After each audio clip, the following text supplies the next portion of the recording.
గుర్తుందా? పొద్దున్నే నిద్రలేవగానే కిటికీ పక్కన వినిపించే ఆ కిలకిలా రావాలు, ఊళ్ళో బయటకు వెళితే రివ్వున ఎగురుతూ కనిపించే చిట్టి పక్షులు, పెంకుడీళ్ల చూరులో గూళ్లు కట్టుకుని ఇంట్లో ఒక సభ్యుల్లా మెలిగిన ఆ పిచ్చుకలు ఇప్పుడెక్కడున్నాయి? ఎంతమంది ఈ మధ్యకాలంలో ఒక పిచ్చుకను కళ్ళారా చూశారు? ఒకప్పుడు మన చుట్టూ కోట్లాదిగా ఉన్న పిచ్చుకలు ఇప్పుడు కనిపించని చుట్టాలుగా ఎందుకు మారిపోయాయి?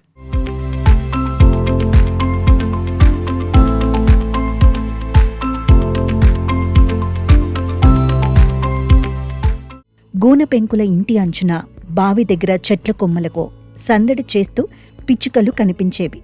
ఇదంతా ఒకప్పుడు. నేడు గ్రామీణ ప్రాంతాల్లోనూ ఆధునిక భవనాలు వెలుస్తున్నాయి. గూన పెంకుటిళ్లు పోయి కాంక్రీట్ స్లాబ్లు వచ్చాయి.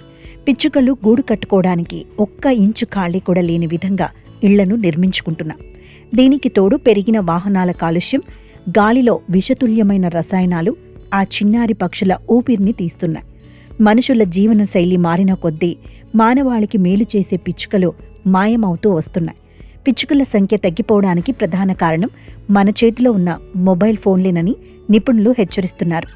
ఊరూరా వెలిసిన వేల సంఖ్యలోని సెల్ టవర్ల నుంచి వెలువడే సూక్ష్మ తరంగాలు పిచ్చుకల నాడీ వ్యవస్థను దెబ్బతీస్తున్నాయి. ఈ రేడియేషన్ ప్రభావంతో పిచ్చుకలు దిక్కుతోచని స్థితికి చేరుకుంటున్నాయి. అంతేకాదు, వ్యవసాయంలో వాడుతున్న విపరీతమైన క్రిమిసంహారక మందులో పిచ్చుకల ప్రధాన ఆహారమైన పురుగులను చంపేస్తున్నాయి. ఆహారం లేక, ఉండటానికి చోటు లేక ఆ బుజ్జి పిట్టలు ప్రాణాలు వదులుతున్నాయి.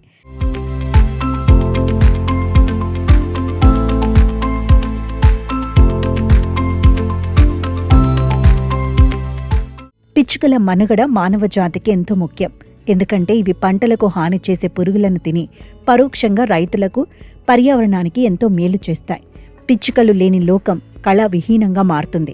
పర్యావరణ చక్రంలో అవి ఒక ముఖ్యమైన భాగం. అందుకే ఏటా మార్చి 20న అంతర్జాతీయ పిచ్చుకల దినోత్సవాన్ని జరుపుకుంటున్నాం. ప్రస్తుతం అక్కడక్కడ కనిపిస్తున్న ఈ పిచ్చుకలను కాపాడుకోవాల్సిన బాధ్యత అందరిపైన ఉంది. వాటి మనుగడ కోసం చిన్న చిన్న పనులు చేస్తే చాలు. ఇళ్లవైపు వస్తే కావాల్సిన నీళ్లు, ధాన్యపు గింజలను అందిస్తే చాలు. రాబోయే తరానికి పుస్తకాల్లో డిజిటల్గా మాత్రమే వీటిని చూపించే పరిస్థితులు రాకుండా చూడాలి.